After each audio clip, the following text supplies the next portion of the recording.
Welcome to the Joseph Goldstein Insight Hour.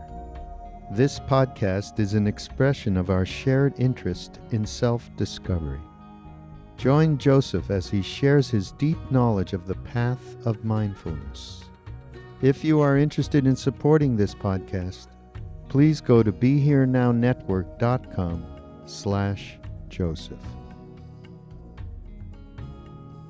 We've spoken of the ways we get lost in the defilements of the mind and lost in all the stories we create in our minds. And also how through understanding, how through investigative wisdom, we can begin to cut through the spell of delusion, the spell of ignorance. So tonight I'd like to speak about one other of the factors of enlightenment.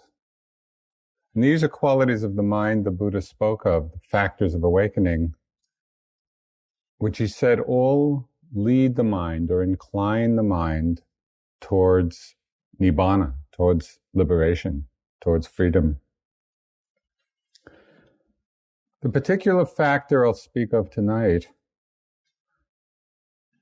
the Buddha spoke of as being the root of all accomplishments. It's the source of fulfillment of our aspirations. And in the many lists of the Buddha's teachings, there are endless lists. This particular factor occurs more times than any other. So I'm hoping to build the suspense here. The root of all accomplishments, fulfills all our aspirations, is spoken of more frequently than any other factor. The Pali word for this quality is Viriya. And we can get a sense of the many nuances of this mind state from the various ways it's been translated into English, because it hasn't been translated in just one way. So Viriya, it means and has been translated as energy and effort, as courage, as strength, as vigor, as vitality, as perseverance, as persistence. So when we put all of these characteristics together, in energy and effort and courage and strength and vitality and vigor and perseverance, you can get some sense of the amazing power that comes when this factor of enlightenment, this particular factor of mind, is cultivated and developed.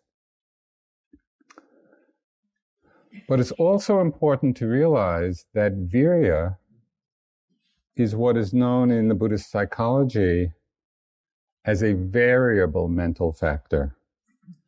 And that means it can be associated either with wholesome or unwholesome states. And we all know that people can use their energy and make effort for things that are harmful, as well as things that are for the welfare of beings. And even when the motivation is wholesome, and we're using Viriya, we're using this energy for a good and skillful purpose, we still need to investigate it further, because how we use it, how we apply it, needs to be done skillfully. So this is some of the things I'd like to talk about this evening.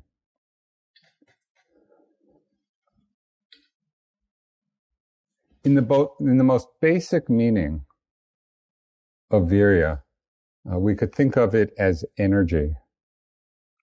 That is the capacity we have for activity, the capacity to do something. And this energetic capacity manifests in several different ways. It manifests as the quality which shores things up. And the example is, it's like reinforcing a levee in a time of flood. There's a shoring up, a strengthening.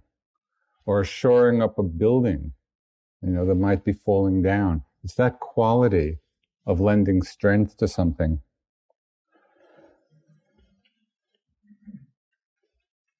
On the spiritual journey, when we use Viriya, when we apply Viriya on the spiritual journey, we link it with other wholesome factors. So we link it with mindfulness, we link it with equanimity, we link it with wisdom, with investigation. And it serves to shore up or to strengthen the wholesome factors within us. Everything that's wholesome or good or skillful in our hearts, when we cultivate Viriya, it supports those things. It shores them up so that the skillful qualities within us that we've developed are not lost and not diminished. This is a very significant point, and the Buddha emphasized it in one verse of the Dhammapada, which is a collection of verses. And he said something very direct and applicable to us in our lives as lay people. He said, when we practice the Dharma, wisdom grows. And when we don't practice, it wanes. So this is something very important to understand.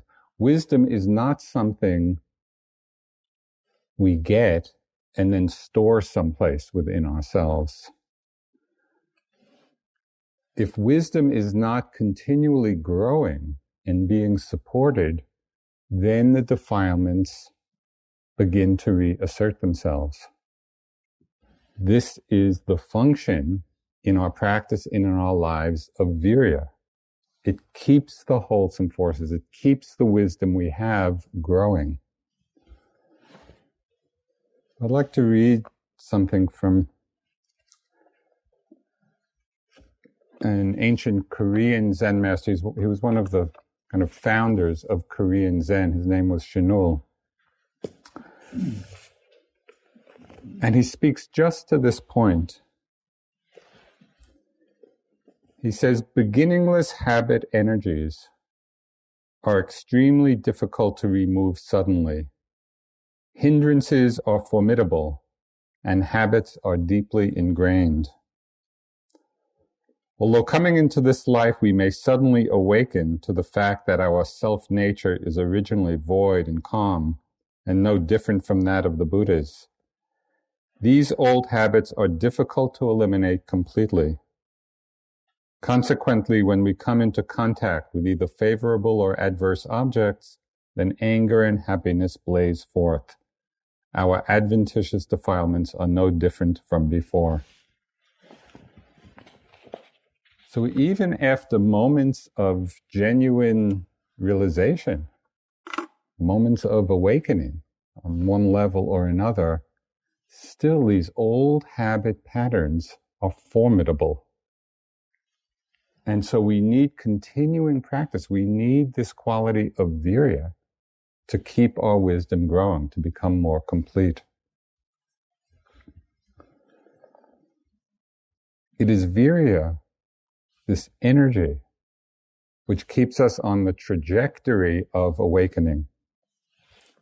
It shores up and strengthens what is wholesome within us. So that's one aspect of this faculty, shoring up, strengthening our energy. There's another aspect that very powerfully engages us in our lives on this journey of liberation. And that is Viriya's manifestation as courage. It's interesting, in English, the word courage is derived from the Latin word for heart. And we can really understand courage as being a strength of heart.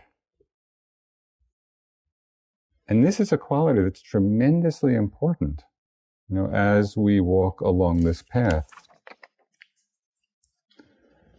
Steve, the other night, in his talk on the defilements and the hindrances, mentioned one that we're very familiar with, sloth and torpor. And we usually understand that as being the dullness and sleepiness and heaviness of mind. But there's another meaning of sloth and torpor, which goes very deep. It's a very deeply ingrained habit pattern. And that is the habit of retreating from difficulties. In the face of difficulties, the tendency to retreat from them. That's another manifestation of sloth and torpor. The nature of courage, the nature of Viriya, is exactly the opposite. Courage is energized by challenges. Courage is inspired by difficult tasks. Courage actually seeks out what is difficult because it rises to the challenge. With this courageous aspect of Viriya, this courageous aspect of energy, we rise to the different challenges on our path for the sake of accomplishing what we most value.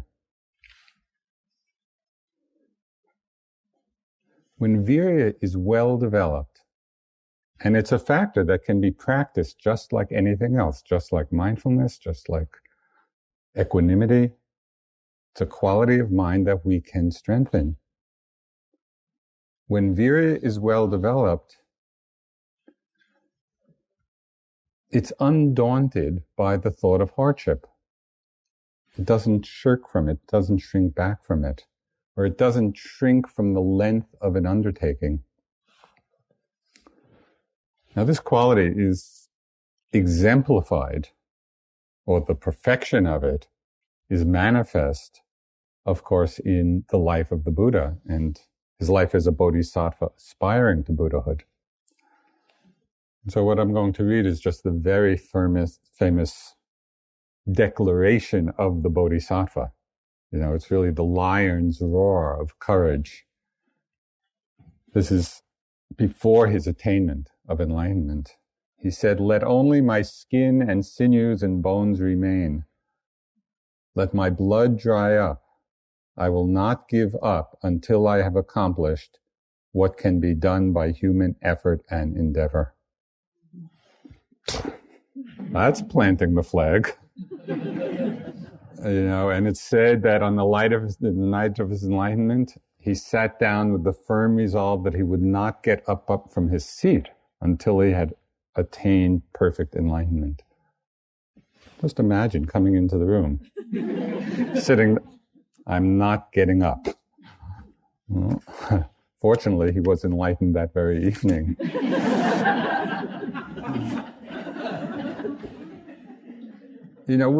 So we may hear this strong declaration of courageous energy and think, yes, that's kind of determination, is fine for a bodhisattva, for a Buddha to be, but it may seem very far away from what we feel that we could do. And it's true, we may not yet have that level of resolve of the bodhisattva, but still there are many examples, of people expressing great valor and great courage in pursuit of their goals. And sometimes it's in very individual ways, and sometimes it's in ways that affect the whole world. A few months ago, I was having a conversation with a staff member at IMS in Barrie, at our center. He's actually our IT guy. Turns out that he's still a pretty young guy, but in his younger days, he was in the Army. And he was actually in some Army base in Southern California. And he was describing to me a time while he was still in the Army when he volunteered to run in a marathon. And the way the Army runs the marathon, 26 miles, it was with a full gear, 35-pound pack running 26 miles. So I heard this, and that's impressive. And I was interested in, like, what motivated him to do this? This was a pretty intense thing to do.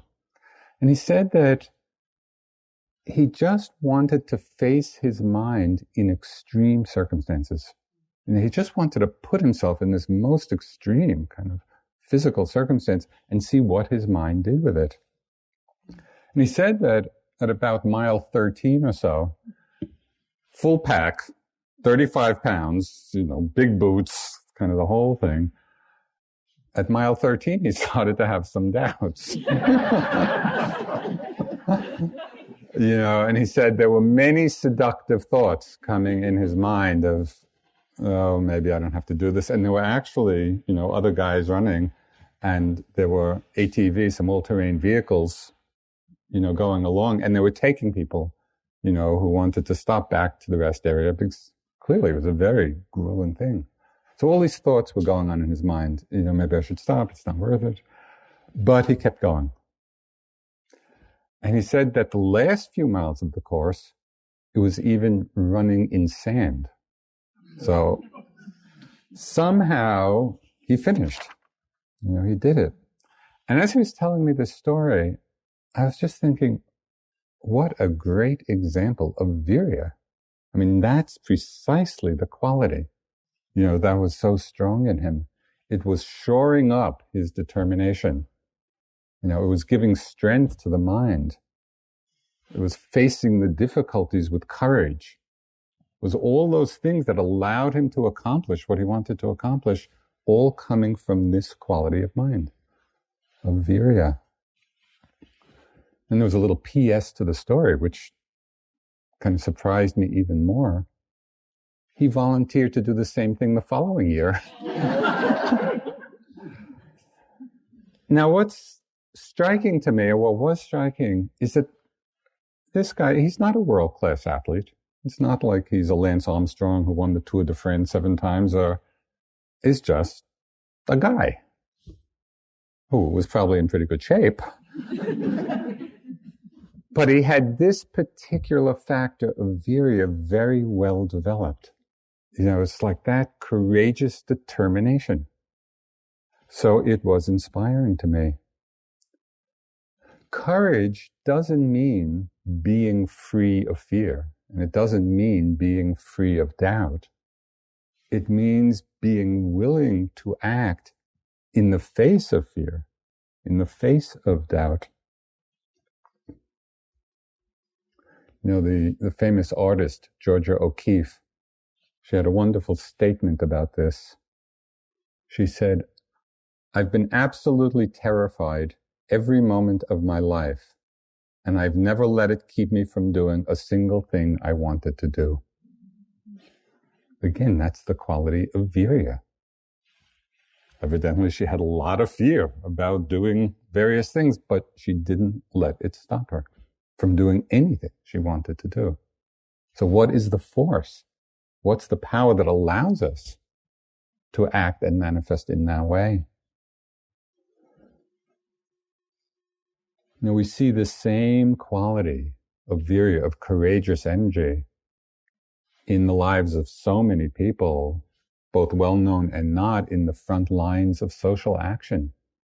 Just think of the people who were very active, in the civil rights movement, kind of maintaining an open heart in the face of tremendous hatred and violence, and could stay there with it, and could be there with it. Or as Kamala mentioned last night, somebody who's tremendously inspiring, Aung San Suu Kyi, who is kind of the embodiment of grace. Been in prison, under house arrest for, I think now 17 years or so. And she holds the aspiration for freedom of millions of Burmese people. What does it take? The government would love her to leave the country. She could be free, but she chooses to stay there, because she's holding this very precious aspiration. It's Viriya, that's the quality in the heart and mind that allows people and us to do this. These stories inspire me because we don't often challenge ourselves to extend our limits, to really see what is possible. Even or particularly when it's uncomfortable or difficult.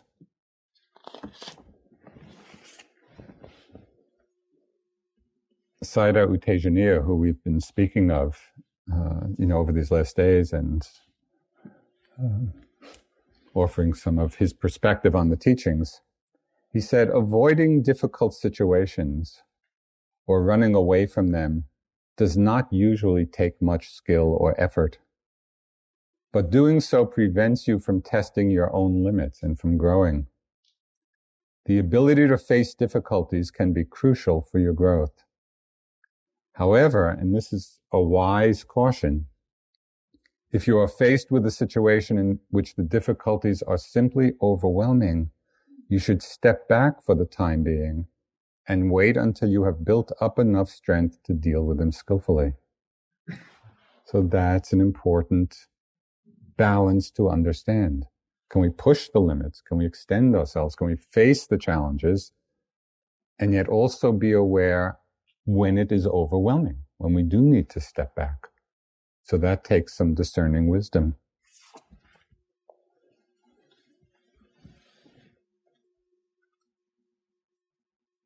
So Viriya manifests as energy, as strength, as courage. Another way it manifests in our lives and our practice, and one that's so important for us, is as the quality of perseverance or persistence. Courage gives us the strength to face the challenges, and it's perseverance which keeps us going.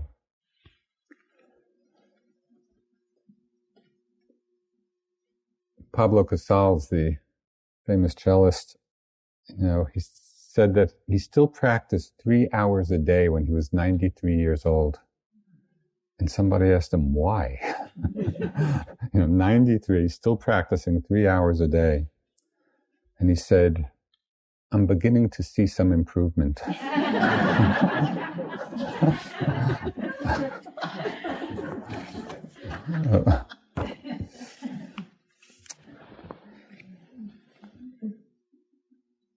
Perseverance. In the I Ching, one of the refrains, perseverance furthers. And it's absolutely critical to our growth in practice. It's an aspect of Viriya. Suzuki Roshi, who is the founder of the San Francisco Zen Center, and a great being, had this very wonderful book, Zen Mind, Beginner's Mind. In it, he described the quality and the way of perseverance, of constancy. He said, after you have practiced for a while, you will realize that it is not possible to make rapid, extraordinary progress. Even though you try very hard, the progress you make is always little by little. It is not like going out in a shower in which you know when you get wet. In a fog, you do not know you're getting wet, but as you keep walking, you get wet little by little. If your mind has ideas of progress, you may say, oh, this pace is terrible. But actually it is not. When you get wet in a fog, it is very difficult to dry yourself. So there is no need to worry about progress. Just be sincere and make full effort in each moment is enough. And that's just a beautiful image, walking in the fog and getting so thoroughly drenched in the dharma that it's impossible to dry off. And that's the way our practice unfolds through this aspect of Viriya, which is perseverance, steadiness.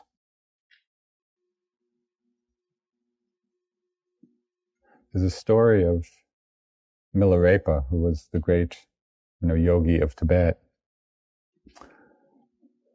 who did a lot of bad things in his early life and realized unless he gets enlightened, he's in for some big trouble. So he aroused the Viriya, spent many years off in the wilderness in a cave, until he came to a real perfection of mind, and then spent many years teaching. And toward the end of his life, he had many great disciples. And he had a chief disciple who was waiting to get the secret transmission. He got many, many teachings, but the real esoteric teaching Milarepa was keeping for the end. And so not too long before he died, Milarepa thought, okay, this is the time. So they trekked off, just the two of them trekked off up into the mountains to this very remote place, so that the transmission could be really perfect.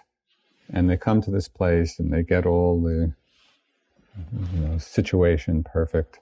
And the disciple is waiting there very eager and anxious and open for the teachings, for the transmission of this great master. And it's said that Milarepa just bent over, lifted his robe, and showed the calluses on his butt.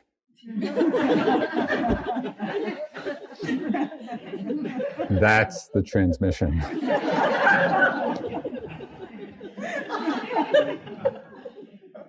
That's what it takes. It's not a question of a 9-day retreat, or even many 9-day retreats. Dharma practice is our life, and what we're undertaking is a tremendous journey. It's nothing less than the purification of our hearts and minds of the defilements that are so deeply rooted of greed, of hatred, of ignorance. And so you can understand how it takes this quality of Viriya, of strength and energy and courage and perseverance and persistence. It's all wrapped up in this one mental factor that we cultivate and make strong.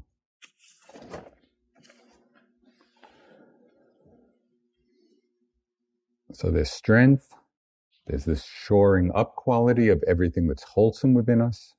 There's courage, there's perseverance. And so this brings us to the thorniest aspect of Viriya. And that is the investigation or the understanding of the relationship between Viriya or energy and effort. What is effort? When is it balanced? When is it counterproductive? Effort really means it's the expenditure of energy to accomplish some goal. That's what effort means.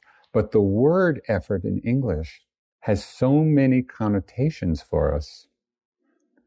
We really need to examine it carefully to see how it can be applied skillfully and when it's unskillful, when it's not helping us. Effort becomes unskillful when there's a forcing of the mind. It's what I call efforting. And I'm sure you all are familiar with times, whether in our practice or in other life situations, it's, as in the famous phrase, pushing the river. We're trying to make something happen. We're efforting too much. It's unskillful when in our practice there's a gaining idea. A mind that's full of expectation. We're being with experience, but wanting something to happen. It's the in order to mind. I'm here in order for something to occur. That's not skillful. As opposed to the skillful kind of effort in which there's an openness and a receptivity to just what is happening. So I'm going to tell you a very sad story. And many of you may have heard this. It's about an experience I had in practice. It goes back many years to my years of practice in India. And I'd been there for quite a time, and my mind had gotten into this very concentrated state. And the whole body became a body of light. And every time I sat down, it was just like sitting with a body of light. And it was great. I loved it. This went on for weeks. It was just like that every time. And then I ran out of money. And so I had to come home, back to the States to work for a little bit, to make some money. And I was working. I couldn't wait to get back to India in my body of light. Well, finally, I spent some months at home and doing all this. Went back to India, went back to Bodh Gaya, sat down in my seat. My body of light had become a body of twisted steel. That's just what it felt. It just, just like that. And I spent the next 2 years of my practice struggling to get back to what I had been experiencing. 2 years of struggling to get this body of light back. And all I was experiencing was this twist and knot and tension. And I kept trying to force my mind through the body to open it up. It was the most difficult 2 years of my practice. It was really horrible. Finally, it took me that long to finally get that it was not about getting the body of light back. It was about opening to just what was present. That's what the practice is about. It took me 2 years to learn that. Finally, when I could just relax and, okay, this is what's happening. So then things started flowing a little more easily and the practice kept unfolding. So I share this story with you so you don't spend 2 years in a struggle. It is not about having or getting any experience at all, no matter how pleasant or delightful it might be. That's not what the practice is about. The practice is about letting go. It's about settling back and opening to what's there. So in all that time, I was making effort in a very unskillful way. So that's why we have to understand this application of Viriya very carefully.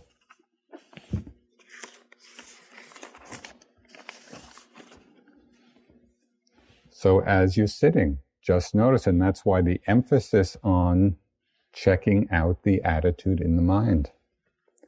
If there's a strong agenda, that in order to mind, or if there's too much focusing, too much intensity, or holding on to the object, so that we won't lose it. If we're too tight, then we have to loosen, we have to soften, we have to open, we have to relax. On the other hand, if the mind is so relaxed that it just is continually wandering off, where there's not enough strength in the mind, we're just kind of lazily meandering and our mind's just wandering where it will, we need to notice that. And at that time, the effort needs to be strengthened a bit. We actually need to get a little more forceful in our practice.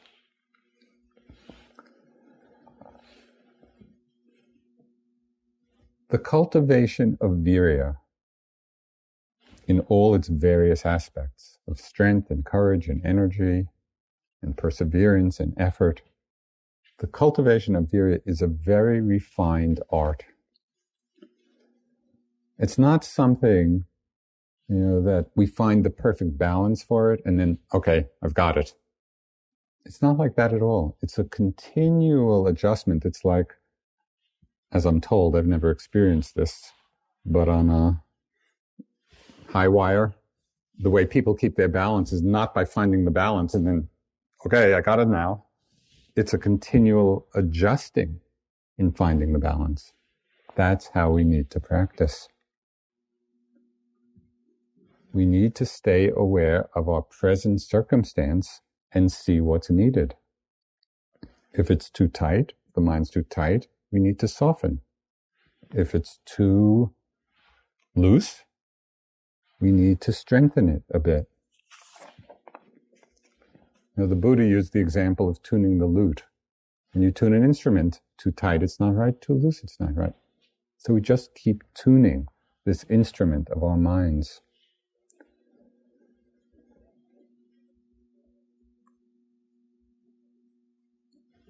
In our meditation practice and in our daily lives, I'm sure you've noticed a wide range of energy fluctuations. This is natural. There are going to be times when we're very energetic, times when we're not. With a good understanding of Viriya, we can begin to work with these energy swings in a variety of skillful ways. So, for example, there are times when we might want to emphasize the courageous aspect, right? We see, yes, this is the time. Let me push the edges.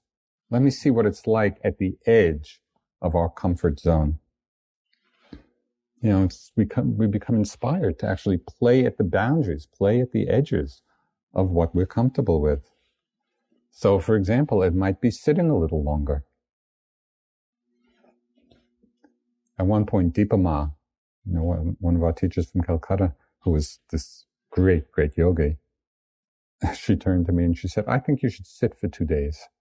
And she didn't mean a 2-day retreat. She meant sit down and get up 2 days later. And I just looked at her and laughed. And she turned to me and said, don't be lazy. Well, I never quite did that, but she did it, and quite amazing. So it's just, we can play, it may not be 2 days, but, sit an hour and a half, 2 hours, just see, experiment. It might be coming in with a resolve for a certain period of time to sit without movement. When I was practicing with Goenkaji, another famous teacher in India, he had what he called vow hours, where a certain number of hours during the day, you made the resolution not to move. Right? Let me die. I'm not going to move. Sometimes it felt like death was imminent. It was very powerful. It was just that quality of courageous effort. Okay, let me see what happens. So we've softened things a bit. You're on the upper middle path. If you don't feel like doing it for an hour, do it for a half an hour. Do it for 20 minutes. Do it for 10 minutes. It really doesn't matter the length of time. What matters is just experimenting with what it's like to make a firm resolution that pushes an edge. And just see what happens with it. It's powerful. It might be doing the walking meditation for longer. Maybe you find that after half an hour, 40 minutes of walking, you begin to get bored. And okay, time to do something else. What would happen if you walked for an hour and a half, 2 hours?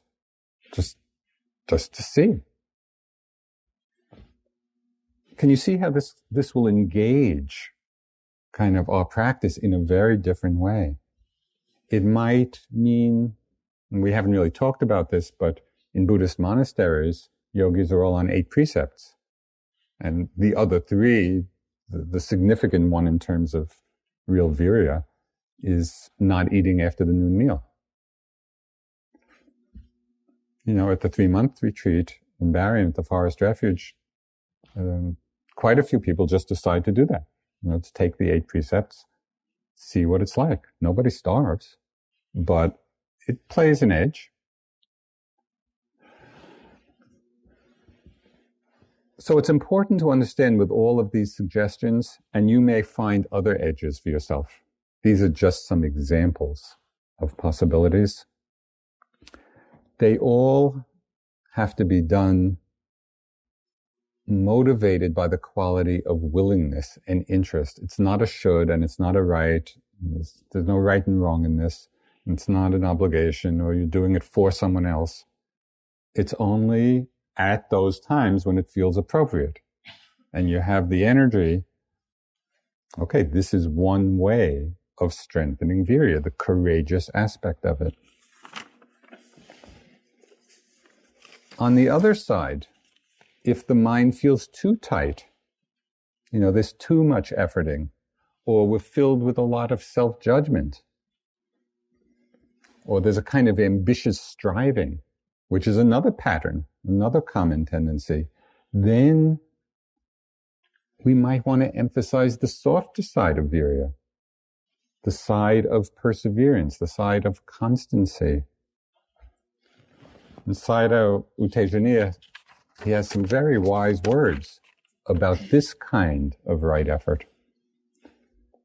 He says, in our context, right effort means to keep reminding yourself to be aware. Right effort is persistent effort. It is not energy used to focus hard on something. It is effort which is simply directed at remaining aware. It is not difficult to be aware or mindful. It is difficult to maintain it continuously. For this you need right effort, which is simply perseverance. Right? So in this application of Viriya, strengthening of it, it's not some huge, heroic, courageous, effort at the edge.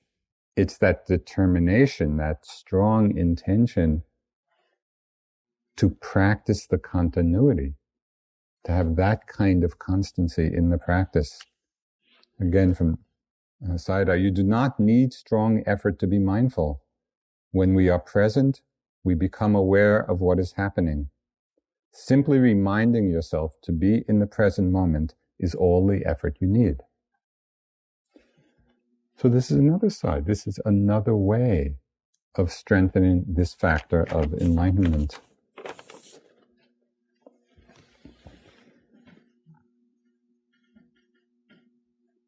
This training in constancy, in steadiness of awareness, is particularly helpful for integrating the practice into our daily lives. So we don't get caught in this idea that the cultivation of the factors of enlightenment only happen on retreat. Our life is our practice, and we need to learn how to practice in a way that makes that real.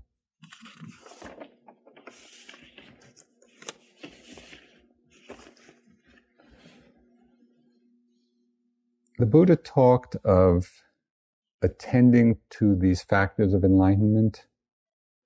He said they are a matter of vital concern. They're not simply a hobby. These factors of awakening, of mindfulness, of wisdom, of investigation, of equanimity, of Viriya, of energy, are a matter of vital concern. So how do we generate this feeling of spiritual urgency so that we are actually practicing with a feeling of vital concern? What can we do to engender that in ourselves? There are several different reflections which can help us. And one of them was mentioned a little earlier in the retreat, and that is the preciousness of this human birth of ours, and the rarity of our present circumstances. Whether we think of it in the context of many lifetimes or just this lifetime, it's quite extraordinary that all the conditions have come together that allow us to practice. Just think for a moment, of the world situation and of the billions of people in the world. How few actually have the opportunity to practice in the way that we do? It is amazingly rare. Somehow, because, at least in the Buddhist understanding of our own past wholesome actions, these conditions have come together.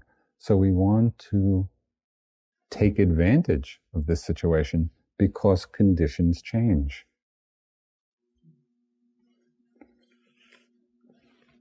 We often lead our lives thinking that conditions will always be favorable. It's like that's kind of the delusion that we live in, but we don't know. When we look at the world, it reveals the truth of uncertainty. From wars, violence, to natural disasters, or to our own aging bodies and sickness, we don't know. So a wise reflection on this, and really taking it to heart, not having it as a philosophic abstraction, but deeply reflecting, can arouse this sense of spiritual urgency. Let me use the time well.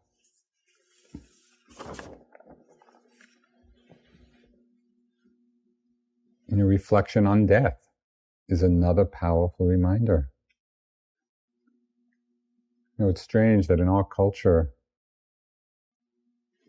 reflection on death is, I think, often seen as being morbid or depressing, and why would one want to do that? And yet, within the Buddhist teachings, it's one of the most powerful meditation subjects, because it reminds us of what is true. Each day our life is just getting shorter and shorter. It's like our life is running out. How often do we think of our lives in that way? Probably not that often.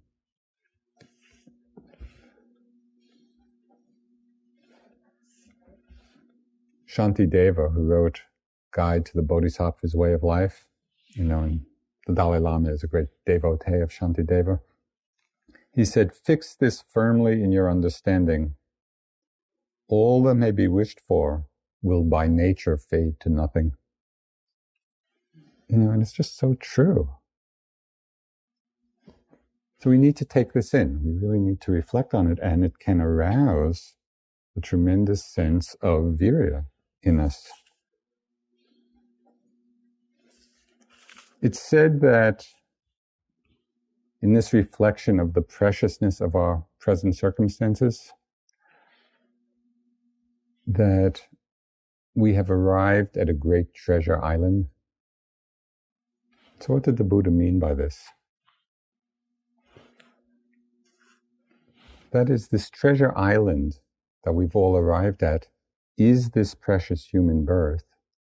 And it is precious and a treasure island because it's precisely the place where we can understand and cultivate all the causes of happiness. When we understand the Dharma, when we understand the causes and conditions for happiness and liberation, we're in a place, we're in a situation where we can actually cultivate it. And so there's this amazing treasure island that we're living on. We can cultivate every happiness. So I would just like to close with a teaching from another of the great Tibetan masters, I think 14th or 13th century. His name was Tsongkhapa. He said, "The human body, at peace with itself, is more precious than the rarest gem. Cherish your body. It is yours this one time only. The human form is one with great difficulty. It is easy to lose. All worldly things are brief, like lightning in the sky. This life you must know as the tiny splash of a raindrop, a thing of beauty that disappears even as it comes into being. Therefore set your aspiration and make use of every day and night to achieve it."